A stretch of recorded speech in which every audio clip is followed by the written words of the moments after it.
very difficult to see. I'm to squeeze into where we were earlier. I don't know if we'll be able to do that again.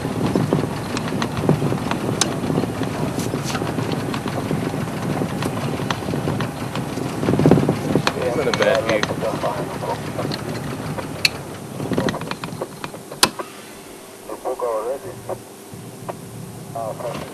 Go back slightly, Alex.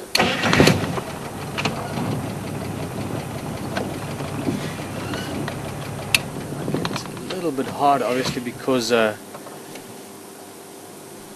lighting is provided from the other game drive vehicles. We're just going to sit here for now, watch a little bit, and I'll see if we can make another plan for another way of looking in here. And unfortunately, the lighting is out of our control.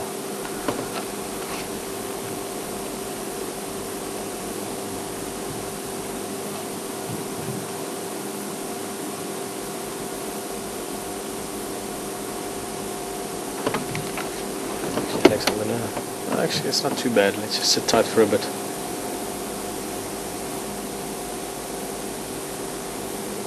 I know it's a bit tricky to make it out at the moment. You can see she's facing away from us. Also a whole lot of twigs and branches in the way, and the lights are changing all the time. But she's eating. Looks like she's back at that rib cage again, gnawing away at it.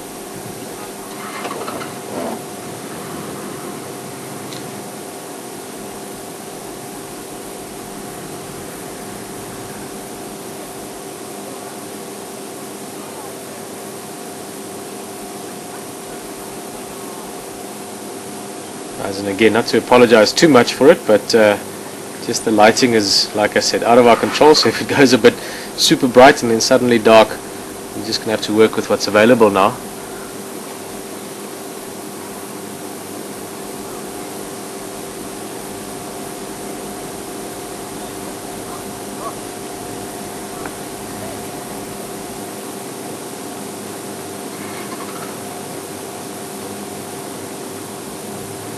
This is what they'll do most of the night now. These lionesses, they'll spend time resting, and then as soon as their bodies have managed to digest a little bit, then actually, Alex, let me grab that food. It does help a bit.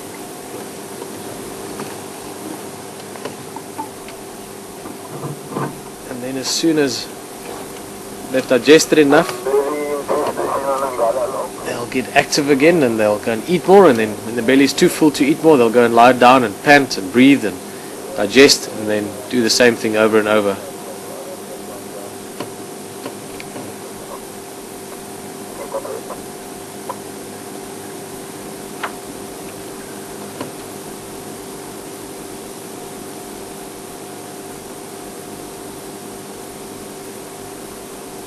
Next, I'm going to try one other position here. See if we can get in there maybe slightly closer. Maybe it just gives us a slightly clearer view.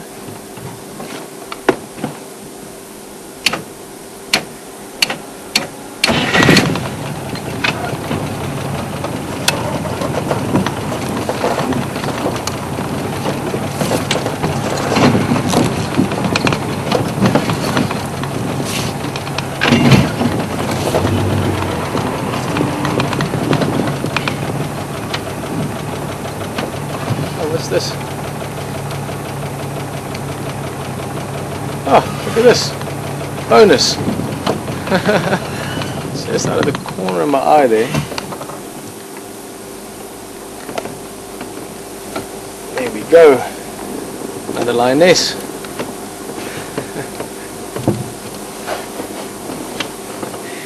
See, sometimes you must just wish to see them better, and then opportunities provide. Line's looking quite rough actually. See all those little bumps you can see on the skin? Most of those would be from insect bites, or more specifically from tick bites. Looks like they've been having a hard time lately. Obviously the kahumas over the last while have been struggling a bit. Just with all the sort of aggressive attention from the mapocho males.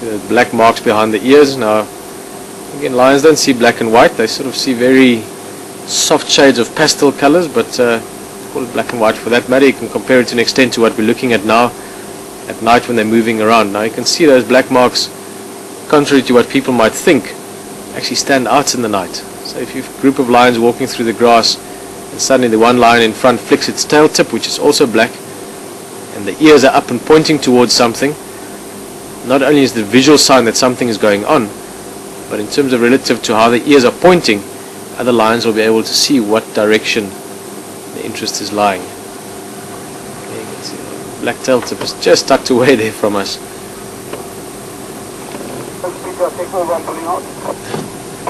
Sharpen 4 is makulu slatin there. Okay, sharpen 4. Yeah, how far, Sydney, how far are you?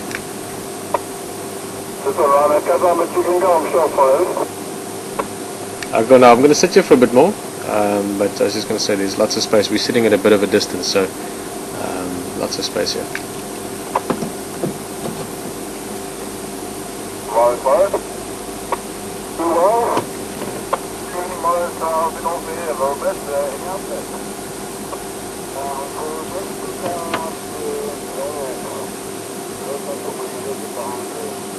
Obviously a nice place for her to come and lie down here. It's just actually that sort of what we call mitre drains, really.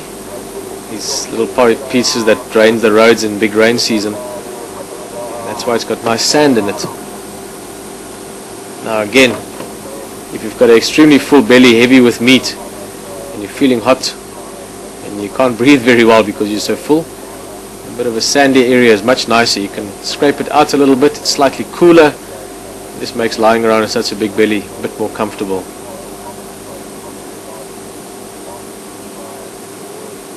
Well, we've got a gap at the moment. Let's go see at that carcass again. She's in the spotlight.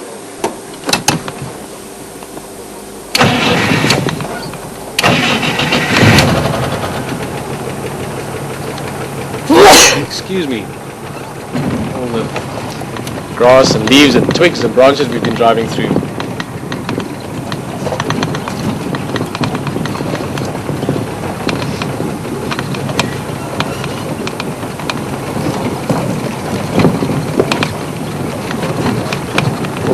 Oh, there's our view. Alex, are you happy there? Bit back? What do you prefer? Like that. Nice little window in there. Fantastic. And slightly different experience for the lion as well. Keep in mind that lionesses and leopard and big lions, all the animals really, or the nocturnal hunters shall I say, they're quite used to spotlights just because other game drivers obviously use conventional lights. Now it's a slightly different experience for her as well because we're sitting in the dark now. I can't see anything apart from the image that you're looking at. Monitor in front of us. It's the only light on the vehicle here with us. I can actually hear her chewing every time she bites into that meat. I can hear the sound and I can hear the grass rustle when she moves. Notice the pupils also changing. You can see suddenly she's got massive pupils, and that's just because there's no bright light in her. There's only this infrared light, which is essentially no light to her. Very similar to our eyes in the sense of what light frequencies they can pick up. There's a very interesting part, the way she's chewing now.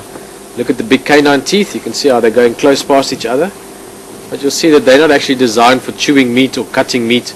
They're more for grabbing onto the animal or for biting into the animal, into the neck, the spine, or maybe grabbing onto the throat. But an incredibly important part of your predators in general is the carnassial shears. And those are the teeth at the back. Now as she's chewing there, she's using them. There she's licking him, and there you can see again using the side of the mouth. Now it's sort of where our molars are sitting, so to give you an idea of where in the mouth, she's got these teeth that cut very closely past each other in such a way that they actually sharpen each other to an extent as well. And they work exactly like scissor blades. Oh, there you can see it perfectly. She's trying to bite into that meat.